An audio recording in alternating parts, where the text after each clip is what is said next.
پاکستان اور اسرائیل دو ایسی ریاستیں ہیں جو ایک نظریے پر بنی ہیں۔ پاکستان اسلام کے نظریے پہ، جبکہ اسرائیل یہودیت و صہیونیت کے نظریے پہ۔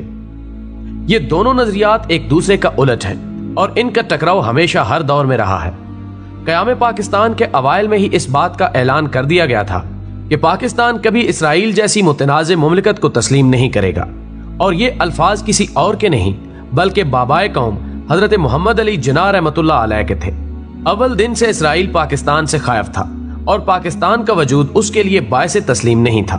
پاکستان کے پہلے وزیر اعظم لیاقت علی خان کو ایک بڑی رقم بطور امداد پیش کرنے کا لالچ دیا گیا تھا، جو کہ اس وقت اربوں کی مالیت تھی، اور شرط رکھی گئی تھی کہ وہ صرف ایک بار اپنی زبان سے اسرائیل کو تسلیم کرنے کا اعلان کر دیں۔ لیکن لیاقت علی خان نے اس وقت بڑی سختی سے یہ بات واضح کی تھی کہ ایسا ہونا کسی صورت بھی ممکن نہیں ہے۔ پاکستان کبھی اسرائیل کو تسلیم نہیں کرے گا۔ اب یہاں سوال یہ اٹھتا ہے کہ آخر اسرائیل کو ایسی بھی کیا آفت آن پڑی تھی کہ ساری دنیا کو چھوڑ کر اسرائیل پاکستان سے ہی خود کو کیوں تسلیم کروانا چاہتا تھا؟ یہ بہت ہی عام سوالات ہیں۔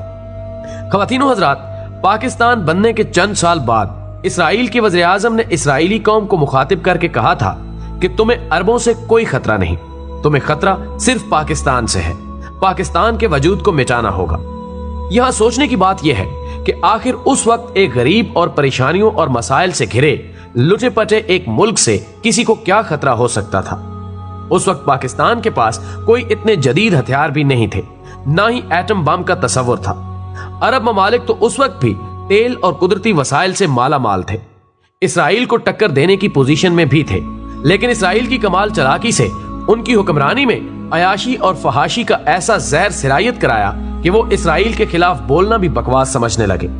انہیں یہودی و بیرونی کمپنیوں اور سرمایہ کاری کے ذریعے دولت کی ریل پیل میں لگا دیا گیا کہ جہاں اب انہیں ان چیزوں سے دوری موت سے کم نہیں لگتی۔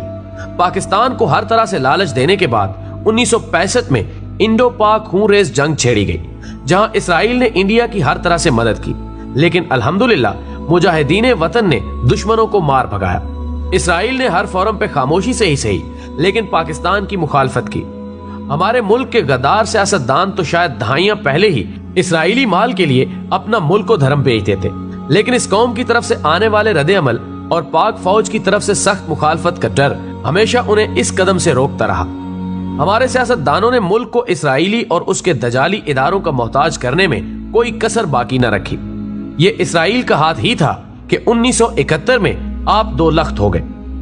IMF جیسے دجالی اداروں نے پاکستان پر اپنے خزانوں کے منہ کھول دیے تاکہ ہمارے حکمران کھل کے مال مار سکے اور آخر میں اس ملک کو لاغر کر کے اپنا محتاج بنا لیا جائے۔ ہم لوگ شاید ہمارے نبی پاک صلی اللہ علیہ وآلہ وسلم کی احادیث مبارکہ کو اتنی توجہ اور سمجھ بوجھ سے نہیں پڑھ سکے جتنا کہ یہودی۔ نیو ورلڈ آرڈر ایک ٹرم یوز کی جاتی ہے، ہم لوگ اس پہ اکثر بحث کرتے ہیں، لیکن اس کا اصل مطلب کم لوگ ہی جان پاتے ہیں۔ اصل میں نیو ورلڈ آرڈر ہی اصل وجہ ہے کہ یہودی پاکستان کے پیچھے پڑے ہیں کہ کچھ بھی لے لو لیکن ہمیں تسلیم کر لو۔ نیو ورلڈ آرڈر ایک ایسا نظریہ ہے جو کہ ایک مذہب ہے جس میں صرف دجال کی حاکمیت ہے اور یہودی جو چاہیں وہی ہوگا۔ اس نیو ورلڈ آرڈر کے تحت دنیا کے ہر ملک کو اس کے تابع ہونا ہوگا اور دنیا کے ہر ملک کو اپنے آئین، اپنے مذہب سے دستبردار ہونا ہوگا۔ ساری دنیا کا بس ایک ہی مذہب پہ اتفاق ہوگا، بدلے میں دنیا جہان کے خزانے آپ کے قدموں میں ہوں گے، اور وہی کچھ ہوگا جو دجال اور اس کے چیلوں کی مرضی ہوگی۔ اب سوال یہ ہے کہ پاکستان کے لیے اسرائیل کو تسلیم کرنا کیوں ناممکن ہے؟ تو دوستو، اسرائیل کی ریاست وہ ریاست ہے جس سے ہمارے نبی آخر الزمان حضرت محمد صلی اللہ علیہ وآلہ وسلم کی احادیث مبارکہ کی روشنی میں مسلمانوں کی آخری جنگ ہوگی۔ اس جنگ کے لیے وہ مجاہدین، وہ فوجیں جائیں گی جو مشرق سے ہندوستان کو فتح کر چکی ہوں گی۔ یہاں سے یہ فوجیں حضرت عیسیٰ علیہ السلام کی مدد کے لیے روانہ ہوں گی۔ حدیث پاک کا مفہوم کچھ اس طرح سے ہے کہ ان کے پاس بہترین ہتھیار ہوں گے اور ان کے شہ سواروں کی بھی تعریف فرمائی گئی ہے۔ مشرق میں بہترین ہتھیاروں اور بہترین افواج والا مسلمان ملک کون سا ہے بتانے کی ضرورت نہیں ہے۔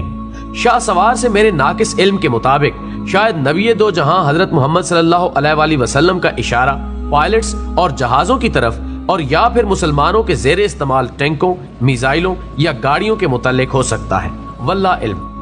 آپ نے فرمایا کہ مجھے مشرق سے ٹھنڈی ہوائیں آتی ہیں۔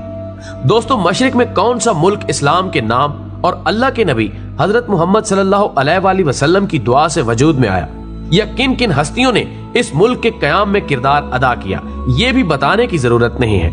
اگر مان کے چلیں کہ پاکستان اسرائیل کو بطور ریاست تسلیم کر لیتا ہے تو پھر آخر جھگڑا کس بات کا ہے؟ کیا ہمارے مقتدر حلقوں میں بیٹھے لوگ نہیں جانتے کہ ہر سازش کے پیچھے کون ہے؟ پھر ہمیں اتنی جنگیں کرنے اور 17 سال امریکہ کو افغانستان میں برداشت کرنے کی کیا ضرورت تھی؟ ہمیں ایٹم بم بنانے کی کیا ضرورت تھی؟ پھر کیا ضرورت تھی ہمیں مقدس مقامات کی حفاظت کی قسم لینے کی؟ کیا ضرورت تھی اتنی فوج کی؟ یہ ساری دنیا تتر بتر ہو جائے گی اگر آج اسرائیل کو تسلیم کرنے کا اعلان کر دو، اگلے 5 منٹ میں پاکستان کے خلاف ہونے والی کسی سازش کا نام و نشان نہیں ہوگا۔ دنیا کی ہر نعمت پاکستانیوں کے قدموں میں ہوگی، کیونکہ اسلام سے آپ دستبردار ہو چکے ہوں گے اور دجال کا راستہ صاف ہو جائے گا۔ دنیا میں موجود آپ کے مخالفین آپ پہ شیر و شکر ہوں گے۔ اگر پاکستان اسرائیل کو تسلیم کرتا ہے تو یہودی نیو ورلڈ آرڈر میں کامیاب ہو جائیں گے۔ صرف پاکستان ہی وہ واحد اسلامک ملک ہے جو ان کی کارستانیوں کو تسلیم نہیں کرتا۔ اگر وہ بھی انہیں تسلیم کر لے تو پیچھے بچا ہی کیا۔ ایک آخری بات، 2020 تک اسرائیل کو ہر حالت میں نیو ورلڈ آرڈر کو لاگو کرنا ہے۔ اس دوران آپ کو سب سے زیادہ آپ کی فوج کے خلاف کیا جائے گا، کیونکہ نیو ورلڈ آرڈر اور دجال کے راستے میں یہی سب سے بڑی رکاوٹ ہے۔ یہی وہ ملک یعنی پاکستان ہے جو اقوام متحدہ میں اسرائیل کی مخالفت میں قرارداد پیش کرتا ہے اور اسرائیل کو آنکھ دکھاتا ہے۔ اس لیے دوستو، چند ایک غداروں کے سبب ملک سے مایوس مت ہونا۔ یہ فوج، حکومت اور عوام میں اختلاف پیدا کرنے کے منتشر ہیں۔ اب آگے آپ پہ منحصر ہے آپ کا کتنا ظرف ہے۔ اللہ پاک پاکستان کی حفاظت فرمائے اور اسے دشمن کی گندی نظروں سے محفوظ رکھے، آمین۔ ویڈیو پسند آنے کی صورت میں اسے زیادہ سے زیادہ لائک کر کے ہماری حوصلہ افزائی کریں، اور دشمن کے ارادوں کو بے نقاب کرنے کے لیے اس ویڈیو کو زیادہ سے زیادہ فیس بک